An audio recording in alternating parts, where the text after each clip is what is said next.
Hey guys, it's been a while since my last retrospective video, so I wanted to check in with a new one talking about one of my favorite games of all time, Mirror's Edge, and by that extension, Mirror's Edge Catalyst.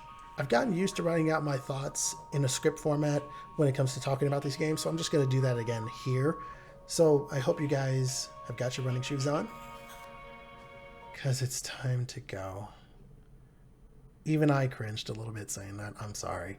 First things first, let's talk about how I got into the game that is Mirror's Edge. I don't remember how I got into the game that is Mirror's Edge. Frankly, all I remember was playing the game on PlayStation 3 at some point down the line when it was on sale. It was like maybe a year or two after the game was already out. And even then, I don't recall much about that experience. What I do recall, though, is a feeling of freedom and invulnerability. Like nothing could touch me. Maybe I played it in a time of my life when I was in one of my funks and needed an outlet that wasn't music or drawing or anything else I normally do. Mirror's Edge made me feel like I was on top of the world, and it wasn't until I bought it on Steam some time ago that I fell in love with it again. The adrenaline rush was addictive. The feeling of running and just barely getting away from a threat, and the feeling of having to make split-second decisions when it came to figuring out where else I could jump to when I was cornered. All of these things made Mirror's Edge a very unique experience that no other game, not even the excellent Dying Light, could give me. It was also one of the few times I felt like I actually was the character, that I actually was Faith. Plenty of games do this, of course, but what I mean is something more along the lines of I felt like I was Faith and Faith was me. The controls were very responsive and Faith had enough weight to her that it felt like I was controlling another human being from the inside out. And with the release of Mirror's Edge Catalyst, those feelings came back in full force. It's hard to describe the surreal beauty of Mirror's Edge's world.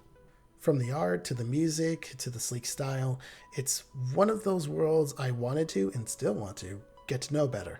Now notice that I've been praising the game or games for how well they've managed to rope me into the world and not for how much they've made me care about their characters.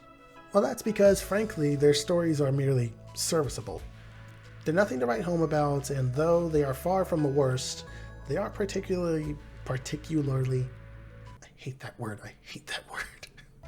particularly, I still hate it, screw it, moving on.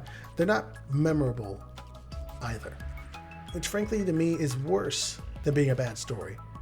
But that's just me. Level design wise, Mirror's Edge's strengths are best displayed in a level-based structure, which unfortunately for Mirror's Edge Catalyst, that game ditched that in favor of an open world. Now, open world is all well and good, but honestly, if there isn't so much to see and so much to do, then frankly, there's no point in an open world that will get boring after the first few hours. If I recall correctly, you can't even go to street level in Catalyst. Whenever they get around to making a new Mirror's Edge game, if they ever do, I hope they take Catalyst strengths and meld them in the first game's level design. Because sometimes Catalyst hits the right spot when you enter instanced areas of the game, but it doesn't do it enough. Those things aside though, I highly enjoy Mirror's Edge as a franchise, and hope that one of these days DICE and EA take another stab at it. However, as we all know, unless there's a sudden desire or surge in popularity for parkour-based games or something like that, EA most likely won't give it another glance. Until then, we can only hope that we get to go rooftop running again through the City of Glass someday.